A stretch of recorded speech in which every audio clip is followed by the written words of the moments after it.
Welcome to Condition Red Podcast, where preparedness meets culture. You got four black men, fathers. We're going to talk about real perspectives, real conversation, and how you can make sure that you can get home safe every single day.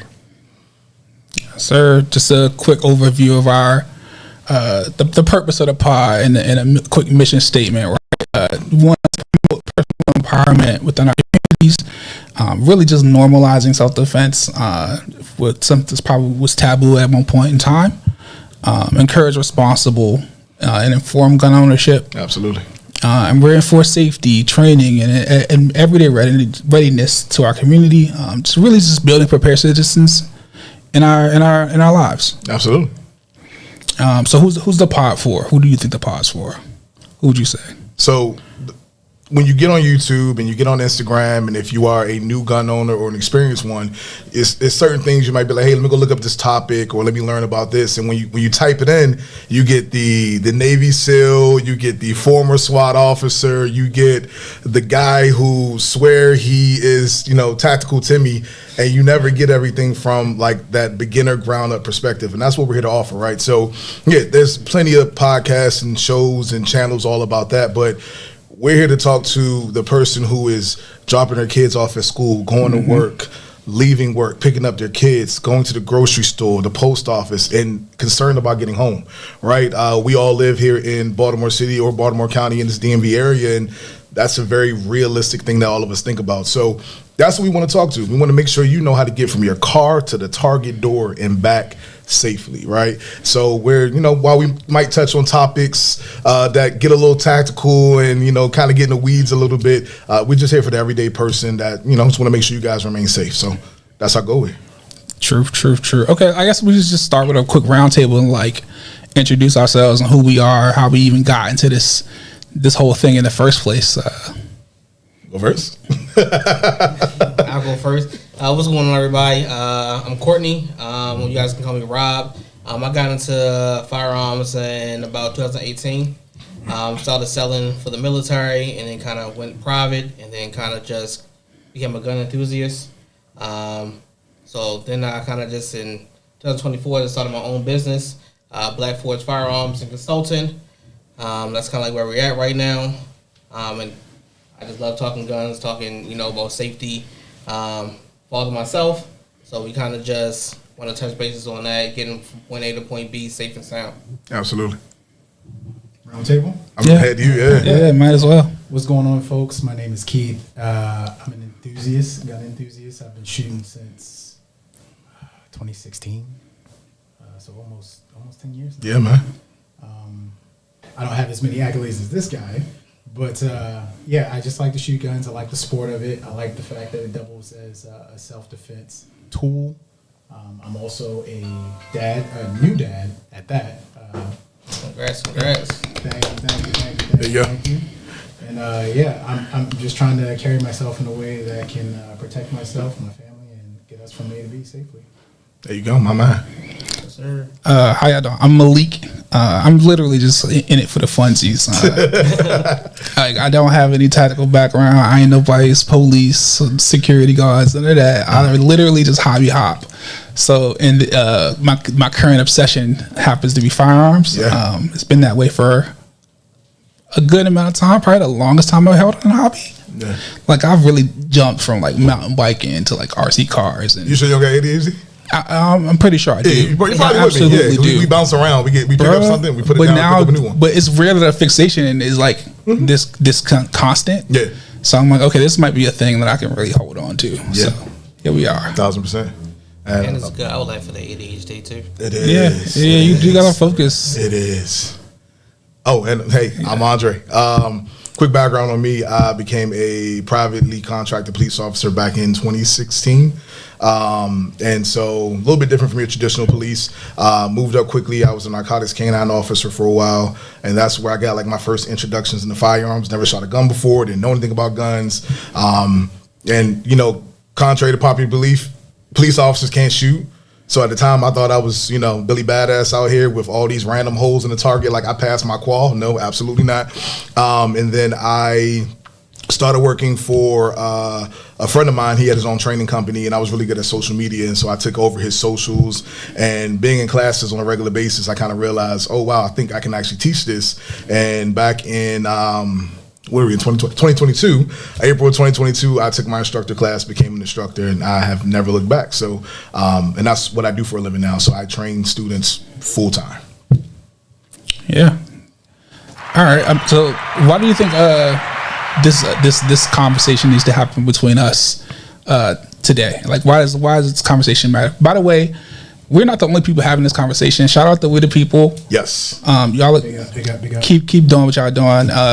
Hopefully y'all get that Gundy too. We're saying we want y'all to get that Gundy Trying to get like you this year, and hopefully we'll get that Gundy next year. Yeah. All right. That sound good. All right. So yeah, like, can we just jump into like what is condition red? Like, Yeah. that is the title of the pod, by the way, if you didn't catch that bit. But why the title condition red? Like, what does it mean? What is that? Why is that significant? Absolutely. So I'll talk about it, but I didn't come up with it. So we got this gentleman over here that came up with a bunch of awesome names. And the first one he picked, Fire. Somebody already has it though. So, but he came back with another heater. So condition red. So quick, pull out your notebooks and go ahead. Let's learn something real quick. There are 4 what we call color codes of awareness. They were generated by Colonel Jeff Cooper. We'll get into him later. But he decided, hey, that the military shouldn't be the only people to have access to situational awareness training. So he generated the 4 color codes of awareness. Real quick, the first one, condition white. That means unaware, oblivious. These are the people that say nothing bad will ever happen to me. The people who walked around immersed in their phones. I watched a girl walk into a parked car at Tulsa Mall the other day. What was she looking at? Her phone, right? And so here's where you never want to be as a gun owner. Here's where you never want to be, period. All right, unless maybe you're at home, right? So condition white, unaware. And then you have condition yellow, right? And so that just means aware. You're not paranoid. You're not overreactive. You're not walking around. You're not touching your gun. You're not doing darty eyes. You walk in the area. You scan it. You assess it. You're aware of everybody and everything in that environment. And here's where you should actually live. The moment you step out your door, you should be in yellow. And then you got condition orange, and that means heightened awareness. This is when you're out and about and you've identified there's a possible danger and you're deciding what your plan is. Hey, what am I going to do? What's that mental trigger that if this gets flipped, am I escaping? Am I defending myself? What's that look like? And then you get to condition red, and that just means action. And at that point, you're putting your plan in place, whatever that is. If you're escaping, defending yourself, it is fight or flight. It is straight action. And so we landed on condition red because we're hoping that everything that we talk about and everything you hopefully out there learning and taking in prepares you for that moment, right? This is a situational awareness, self-defense kind of conversation. And so we want you prepared for when that moment hits the fan. So we kind of want to we want that glaring at you all the time. Condition red. We want you prepared because quite often it's not a matter of if, it's really like when, right? And so that's kind of how we got there. We're kind of urging you guys to take that action, right? So, yeah. Okay. While we're on the topic of just keeping your head on the swivel, we want to do a weekly segment here and just go through what raised a red flag for us recently in our day-to-day lives. I mean, we don't want this to make it seem like folks have got to be paranoid, but I think we all come into a situation on a pretty regular basis where it's heads up, something's going down. I'll share mine first, actually. And me and Keith are actually in the same situation. We went to Free State, just doing reloads and just a couple drills and all that, right? Yeah. Dude next to us in the stall next to us gets the beefing with the dude that's leaving, because he perceived that he had been disrespected. Okay. Mind you, this is a gun range, by the way. This is the last place you want to funk for somebody. May I jump in real quick? Go for it. By the way, shout out to Free State Gun Range. We all shoot there. Big shout out. They say they're the friendliest range in Maryland. They absolutely are. Absolutely. They don't pay us to say that. If you want to, though, if you want to, Brian, we can. All right, cool. My people hit your people, right? Yeah. Okay. Anyway, carry on. But yeah, dude is funking with the dude about his perceived disrespect. Okay. And I'm like, dude, this ain't the place to be. Even if you felt disrespected, we all have guns. Yeah. in our hands right now. Like, don't press the issue. This ain't the place to press the issue. Right.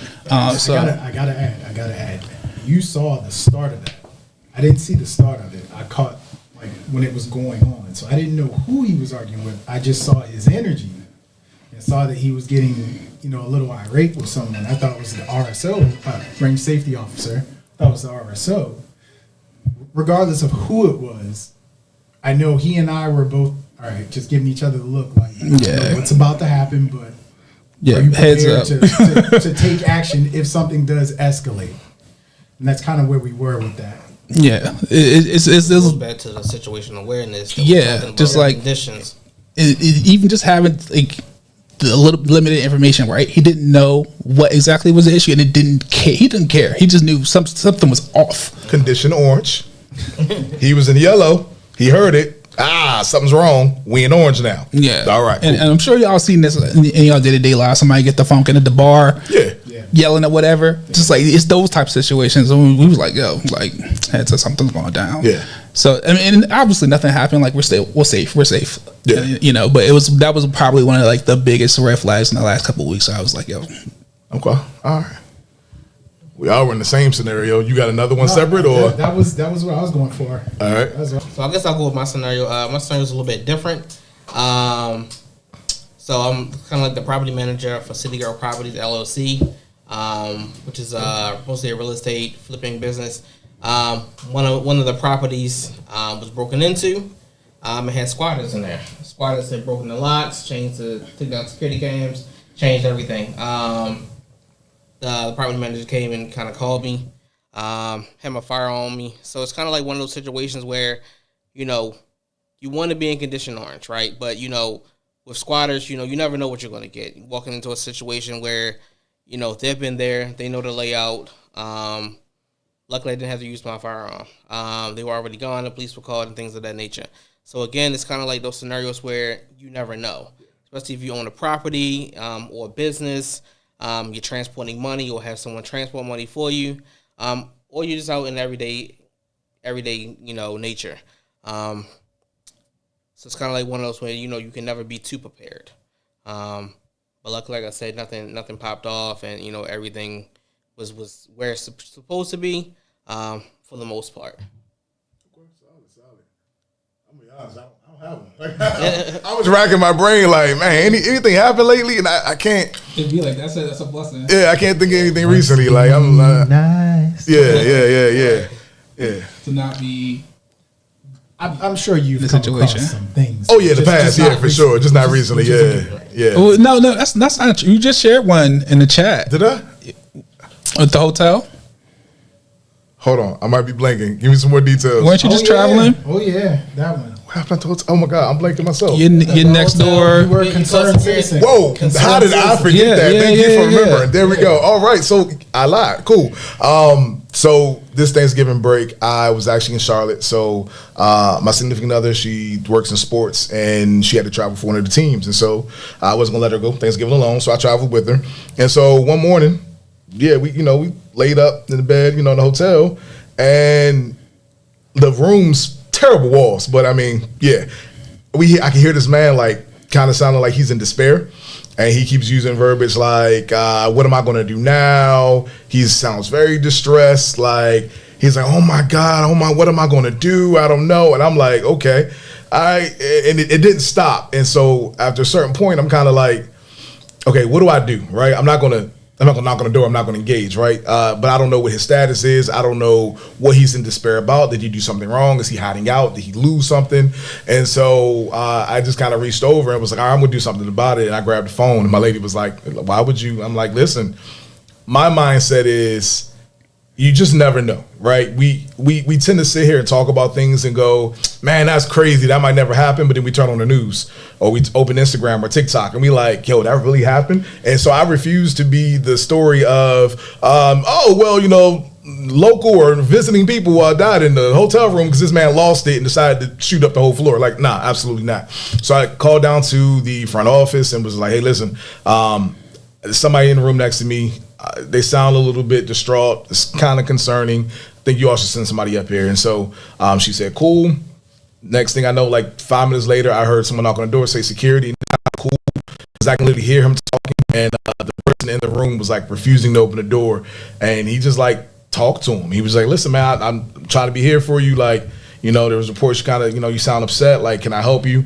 He eventually let him in, and from what I could gather, I was being nosy. Sorry, for my safety. We're gonna talk about that. Yeah, as you should. Yeah, 100%. I wholeheartedly disagree, but we can. Yeah. Oh yeah. So, not to get into his life, but it sounds like something was stolen, and he was lacking what he needed, and the security went far enough to even be like, "All right, let me see what we can do." Went back downstairs. They're trying to like help get him things to kind of make him whole. So, for me, that felt good, and also to understand that our lives aren't in danger. Like, it was to the point where my firearm I did travel with, it was not loaded. I got up and threw a couple rounds in there and sat it down. I was like, until this is over, because so that's my experience. Okay, so this is where this pod can get fun, right? Because we all have different perspectives on what is worthy of a threshold raise in situational awareness, right? Like, he asked us what would we have done, and I told him I'd have turned the TV up. Like, I'm not like Malik's safety tip number 1 is mind your business. 1,000%. Yeah. Like, I got thoughts on that. Yeah. Let's go. Let's give it. If I'm in that scenario that you're in, and this guy is audibly raising his voice, letting us know that something is amiss, something is very distraught with him. You've now introduced me into the situation. You've now invited me into, okay, what the hell is going on? Yeah. Right? I don't know, like you said, you don't know the gravity of what it is. He could have lost his keys. He could have lost his wife. I don't know, right? But because he's showing these signs of distress, and people can, go off the rails these days. We've seen that in the news all too often. Yeah. I need to protect myself. I need to. I don't want to be in your business. I don't care to be in your business, but you've invited me now. And now I have to contend with, okay, what level do I need to take? Jeezy said it's 3 a.m. Take your whole ass to sleep. This was like 11 a.m. I live by that, yo. Because mind you, let me pose this question to you then, right? By effectively putting your head in the sand, right? Does that make all of a sudden this potential threat that may escalate go away? There's no immediate threat here, honestly, from my perspective, right? Like, you're in a shared living quarters, right? Like, you're gonna hear noise. You could, like, had it been like a BDSM scene in there and someone been screaming for bloody murder, then maybe that would have been a cause for alarm. But that man is just stressed out, like. No, but here's the thing though. It was like clear despair. Like, it sounded like he literally was like, "What am I going to do?" in a way that sounded like his back is against the wall. I don't know what I'm about. For whatever it is going on, I don't know what I'm going to do. And so, and the walls are so thin that even when security was in there and they were like talking normally, I could still hear. And I was in the bed. So all he needs to hear is me and my lady communicating. He's in despair, right? Let's say he did some wild stuff. And you hear me and my lady talking about the fun night we gonna have, and he like, I'm in despair. These motherfuckers talking about enjoying their life. Pop through the wall. Or and again, you might think that's drastic. It's real drastic. The other side of it is, me personally, I don't want to, even if he's not a threat to me, I don't want to hear that gun go off and know what just went down next to me. So if I can send someone, it made you uncomfortable, right? Okay. Like, and I'm like, it wasn't solely like I was also like, what if he takes his own life? It literally would not have been my problem, but gosh, I'm so serious, dog. That's not my issue. Like, I'm not mad at it. Okay, so like we all grew up. You grew up in DC, right? Yeah, I'm from DC. We grew up in Baltimore. Like, I think a key skill is to learn to mind your business. I mean, yeah. And I think that's probably the best survival skill I've learned in my entire life. Like, I don't start shit with nobody. Nobody really start with shit with me. That's probably because I'm a bigger dude for the most part. Ain't nobody really trying to funk with me in the first place. Right. But like,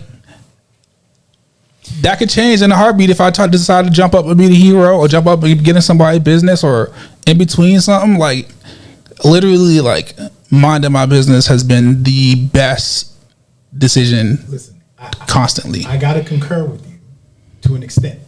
To an extent. I grew up in Baltimore City too. I've seen some crazy shit. Yes, mind your business does work sometimes, but it's situationally dependent. For you, you were confined to this hotel. Yeah, you could have like said, I don't like this. I'm checking out. I'm going to another hotel. But that's above and beyond, right? Yeah. So for all intents and purposes, you were confined to this place. I've seen people get jumped, robbed, et cetera, et cetera. I'm just leaving. I don't have to be there. I'm just leaving. So I understand from your perspective. All right. Space. Yes. Yes. I'm saying I'm still a little lit from the night before. I'm trying to relax, man. She ordered Chick-fil-A. I'm trying to chill. Yeah. You know what I'm saying? And all of you can chime in. I don't think any of us are trying to play hero or be G.I. Joe or anything like that. We're just trying to get from A to B safely. And if we're in a situation that may escalate, we have the tools to rise to that occasion. We're not saying we want to use them. We're just saying they're there. And there were intermediary tools as well, which we'll get into probably in the next episode about like yeah. de-escalation and what you can do to like not have to take it there. But you did use an intermediary tool, which is to call an authority. I did. In that moment, right? And it wasn't like a pressing issue where you need like immediate assistance. It was just like, hey, 1,000%. Like somebody gonna check on this guy real quick. Right. And you know what I mean? Anonymous. So you know what I'm saying? Yeah. Because he was loud enough, anybody could have called. Right. Yeah. It could have been anybody. Yeah. You're a good guy, man. I try, man. He was interrupting my Netflix too, man. So like, now I'm not messing with you. I hope you're okay out there, sir. All right. I guess let's take us to this next segment about like just the importance of gun ownership in our community, which is like a quick little pivot, but a hard pivot actually from what we were just talking about. But yeah, what's the importance of gun ownership in our communities? You want to take it to like the historical aspect first, or just the modern day? I feel like the historical aspect can probably be its own episode. Yeah. Okay. But you can pepper in some if you want, but yeah. Somebody kick it off. So from my perspective, I've sold firearms for numerous years, both for the military and privately. It's definitely important, right? For whatever your reason, whether you're in a DV situation, whether you're a family man, family woman, anything of that nature, you want to be able to protect yourself. You have your non-lethal options. You have, your knives. You have, your baseball bats, whatever. But, if you have intruders approaching you out in the street, or if you have intruders in your home, it's another level of escalation for you to protect yourself legally. I'm not really going to speak on too much about the illegal side, but legally, firearms is definitely important. Get the correct training. You got a lot of people, selling training scenarios and selling training packages, and you're not really doing anything. Once you get your firearm, definitely train with it. It's definitely important. I would definitely say that, though. You want to talk a little more about like the difference between having a gun and being trained with it? Oof. Okay. When you are a trainer. That's deep. That's deep. There is a difference. Okay. Yeah. So the difference between having a firearm and being trained with it, significantly different. If you are going to get in this game, or if you're already in this game, training is key, right? I literally tell my students, I prepare them, listen, you're going to get on my nerves, I'm going to beat it in your head, but I'm going to get on the soapbox and I'm going to talk about training. And I always advise them that, like here in Maryland, it's a 16-hour class, right? 2-day course in order to get your permit. And I tell them that if they take even one more class after this one, they are in a small group of gun owners, because nobody takes advanced training. They don't, especially here in the DMV. Oh man, I sat through a 2-day class and that's enough. I'm good. I'm ready to rock and roll. No, you're not. No, you're not. You sat through a 2-day class. You passed. You did everything that met the needs. I felt like you were safe enough in order to sign for you. And when I did that, you went, turned that in, and essentially the state handed you your license, and then you went and hopped in a Ferrari, right? You took that provisional permit and went and hopped in a Lamborghini as a new driver. Like, we know how that ends, right? It's not ideal. So you got to take the steps to train. You have to train.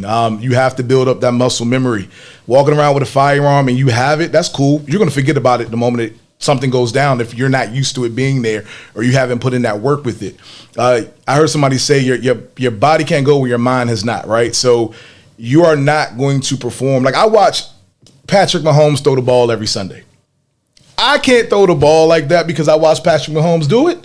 I haven't put in the work for that. I haven't trained for that. Right. So, action movies too. you know what I'm saying? Like, yeah, for all of you out there watching John Wick, Mission Impossible, Wanted, you ain't curving bullets. None of that is realistic, right? And even if it was, what can you tell these people did? They trained. You have to put the reps and the time behind it. So if you're going to jump into this game, go find a reputable, oh my God, I can't talk today. Reputable instruction. It's Friday, guys. Sorry.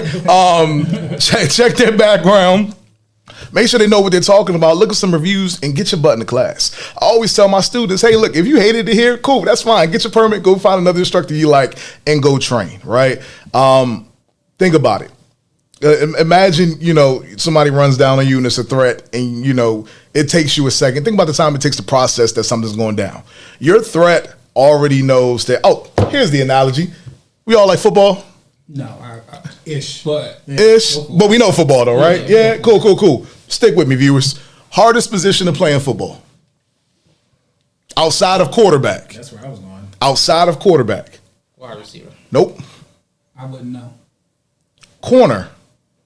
Defensive back is the hardest position to play in football. Think about it. You can't do anything until the wide receiver makes his move, right? Okay. Who's the wide receiver when it comes to self-defense? If we flip it over to self-defense, who's the wide receiver? Bro, you gotta walk me through this. Your attacker, your threat, right? I can't go, hey, you know what, Keith? I think you about to try to rob me. Yeah, let me go ahead and take my gun out now. I can't do that. I have to wait till Keith becomes a threat. By definition, you have to be behind the curve. There you go. You're always going to be behind the 8 ball. I have to wait till you become a threat, process that, catch up, and win. Right? Can you give me a good example of how you train that? To be able to catch up? Yeah. How do you versus like reaction? How do you train that? Different scenarios. Like you put yourself through a stress test, right? So I know with me and Keith, we do stress tests. Whether it's getting your blood pressure elevated, your heart rate elevated, you're winded after we're doing kettlebells or something like that. Yeah. Build drills, we're running, we're doing sprints. Just those scenarios. Those are the same types of adrenaline rushes that you're gonna feel if you're in those situations, right? Well, I just want to add to your point that you were talking about students, getting their basic minimum qualifications and thinking they're ready to go out into the world and be John Wick or whomever. Yeah. Right? No. To his point, we're doing these heart rate raising, inducing exercises to simulate stress.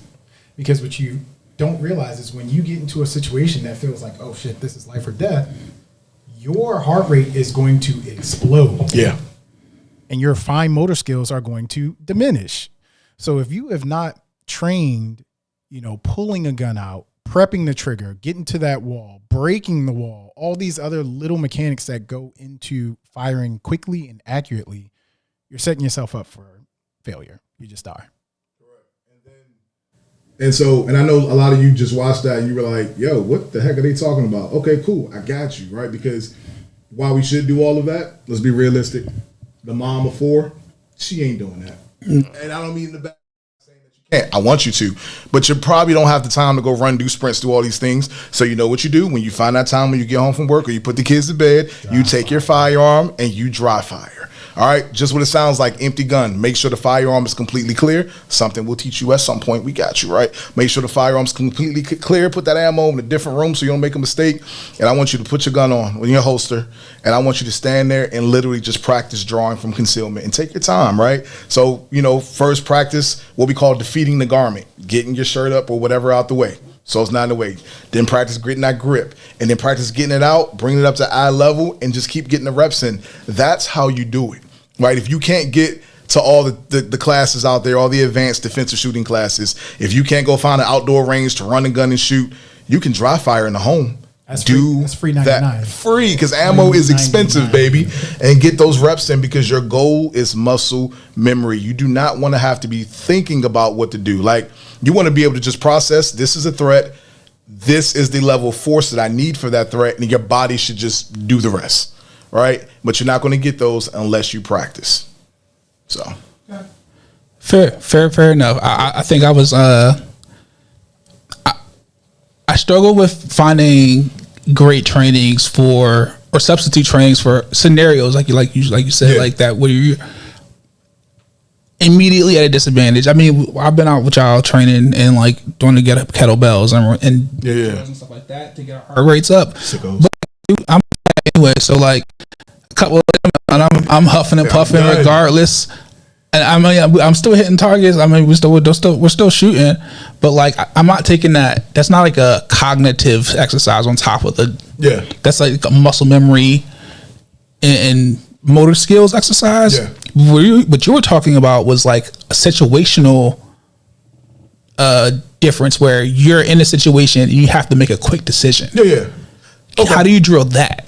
So that will result in you having to take a class, more than likely, right? That's not always something you can drill at home. They have virtual training systems nowadays that can give you a little bit of that, but yeah, you got to get your butt to a class. And so seek out that instructor, right? Get a referral for whoever maybe did your permit, right? And if they don't do the class themselves, and go out and get in a, defensive shooting class, and you're gonna hear different instructors call it different things. Some people call it urban pistol and stuff like that. That feels racist. Yeah, and the different levels where you are learning to, of when to shoot, when not to shoot, incorporating that movement, being able to draw and move, and then respond to whatever scenario they set for you. That's gonna be the best advice I can give for that, to actually get that scenario based training. In Maryland, we're kind of limited. We don't really have a lot of outdoor ranges and like places for that dynamic training. But I will plug this, and they're going, oh God, their name. I'm supposed to be maybe seeing them tomorrow, but there is a non-live fire shoot house that's opened up in, what's that, Hawthorne, Maryland. Yeah. And I plan on going to them where, and again, we get into shoot house is like it's set up to be like a home or whatever you want it to be. And sometimes they're live fire or non-live fire. And you can actually put different scenarios in there. So, and the instructor will tell you what you're supposed to do or whatever the case may be, and respond accordingly to what you see. And so they do have one of those, and that's close to here, right, in the Maryland area. That's something you can check out.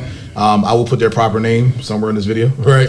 But yeah, just go find a class that works and get in there. As a side note, Keith and I actually did a shoot house, and we did terribly. When? Oh my God. It was the zombie shoot. It's like a mock, it's like a little haunted house with like ammunition. Yeah. And I realized very quickly that I have no idea what to do in a CQB situation. And this is a common theme that y'all see in this podcast is I end up in some shit and be like, oh, I don't know this. Which is dope though, because most people be like, I know it, and fake the funk. And he's like, nah, I don't know it. Nah, I have no clue what's going on. So for those who don't know, CQB is close quarters battle. It's normally like when you're clearing a room, clearing a house. It's like an advanced level technique.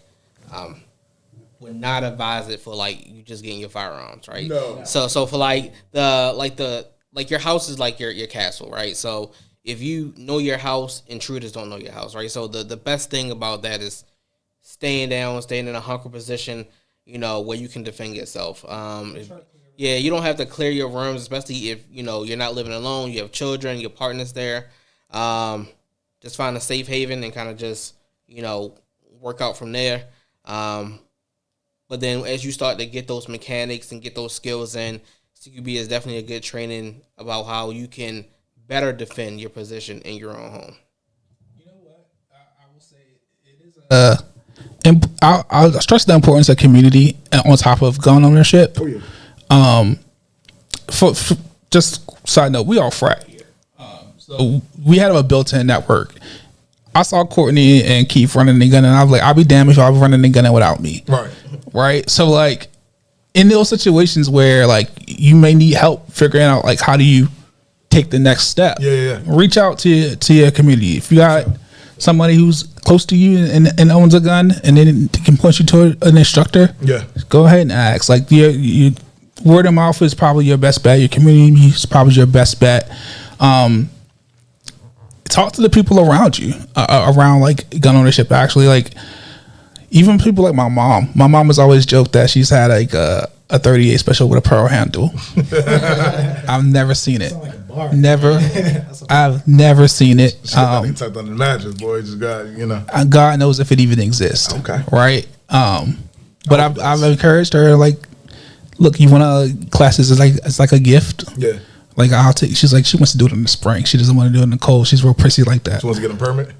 Yeah, she does. Come on, come on, We'll talk, but like she wants to do it. She wants to do it when it's warm and she's comfortable. You know what I mean? But like, just like we've always kind of been behind the ball as a community, or we're a gun shy. Yes, literally gun shy about guns. So it's important that we kind of break that stigma, right? And I gotta add my 2 cents. Man. Yes, please. Go for it. I started shooting in 2016, right? And at the time, I was living I had just moved to Richmond, Virginia, right? Prior to that, my perception of guns and firearms was that the only people that had them were the military, law enforcement, or bad guys, criminals, right? Not your average citizen. Because again, within the circle that I'm in, the networks that I'm in, the largely black community, that's not something that is talked about. That is not something that is encouraged.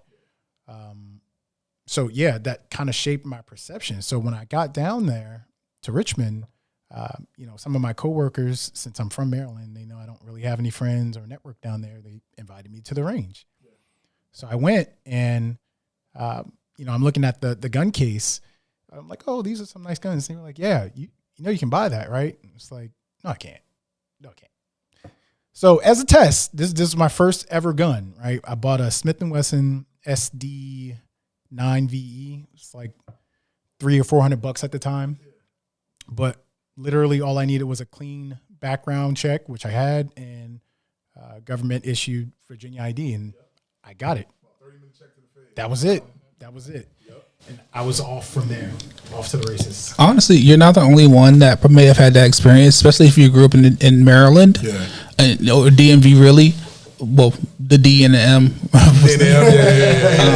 But like Maryland was like a May issue state for a long time, so you could only get a license for a handgun or concealed carry if you owned a business, basically, or transported large sums of money, like cash. Like you had to have a justifiable like a clearance or something like that. Reason. Documented threats against your person. Yeah, stuff like that. It was real hard to get one for a long time. So it's not uncommon to where you're not coming into firearms unless someone was like a policeman or security guard or something like that. So you're not the only person that would have had that. And the homes experience. that did have it, like we made it taboo, which is like when like there are people who give me sugar honey iced tea, right? I'm trying not to cuss about the fact that my daughter's 6 and these guys are here, they witnessed it. She took her first shots and people were like, Are you serious? She's 6. And I'm like, yeah, but, and I mean this respectfully, right? But they start shooting at 3 or 4. What do you mean? What's the problem? You know what? She's 6. We should have a whole episode around that. Yeah, we definitely. Not only was this a great moment, but I seen the high and the low with the phone call right afterwards. Yeah. There was a low part to that. Hopefully she don't see this part. But yeah, so like, right. So we make it taboo. Like you knew your dad or your grandfather had a shotgun in the closet, and it was like, don't touch it. And that doesn't work. It might have worked back in the day when we were, kids were a little bit more fearful of their parents and grandparents. That don't work nowadays, right? And so, you got to introduce it. Like our country, whatever, care if you like pro, I'm a citizen in USA, whatever, however you feel about it. This country was founded on guns. They're not going anywhere. We don't have a reset button unless, God himself does it, right? We don't have a reset button on the way this world operates. Guns aren't going anywhere, specifically not here. Why are we making them a secret? Right, I get tired of seeing the babies on the news because of neglectful parents or thinking they were keeping their kids safe by making it a secret. There are videos that I personally can't get out of my head of situations, and I'm just like, if those parents first off knew proper gun ownership and passed that down, this wouldn't happen. Like I don't have to worry about that with my children. It's not going to happen. So that's a big thing in having that community. And I mean, it is dope that people who look like us are the fastest growing demographic in the 2A community. What makes me even happier is Black women are the fastest growing demographic in the 2A community. My students, if I got 20 students in the class, 15 are women. And they probably came with friends. Yeah, and it's just chef's kiss, right? And it makes me so happy because we're starting to understand that this is our right too. And even bigger than that, I have people that come to classes and are like, honestly, I'm terrified of guns, but I keep watching the news and I need to get it. And everyone's starting to understand that you don't have to love this. We shoot for fun, right? I scroll my Instagram, which is nothing but guns, for fun. This is enjoyable for us. You don't have to love it. I need you to go to the range minimum once a month, maybe twice, to make sure that you're proficient with it to save your life. It's a tool. Most of you all do not like driving, but you know you have to get from point A to point B. So you drive. You want to live. You want your family to live. You get the tool. Don't have to love it. Stressing that once a month thing. This is a diminishable skill. Yeah. So where he just used a driving analogy, you probably won't forget how to drive. Yeah. You will get rusty with that If you that don't pistol. use it, you lose it. It's like language. Yeah. You don't speak a foreign language often. It's gone.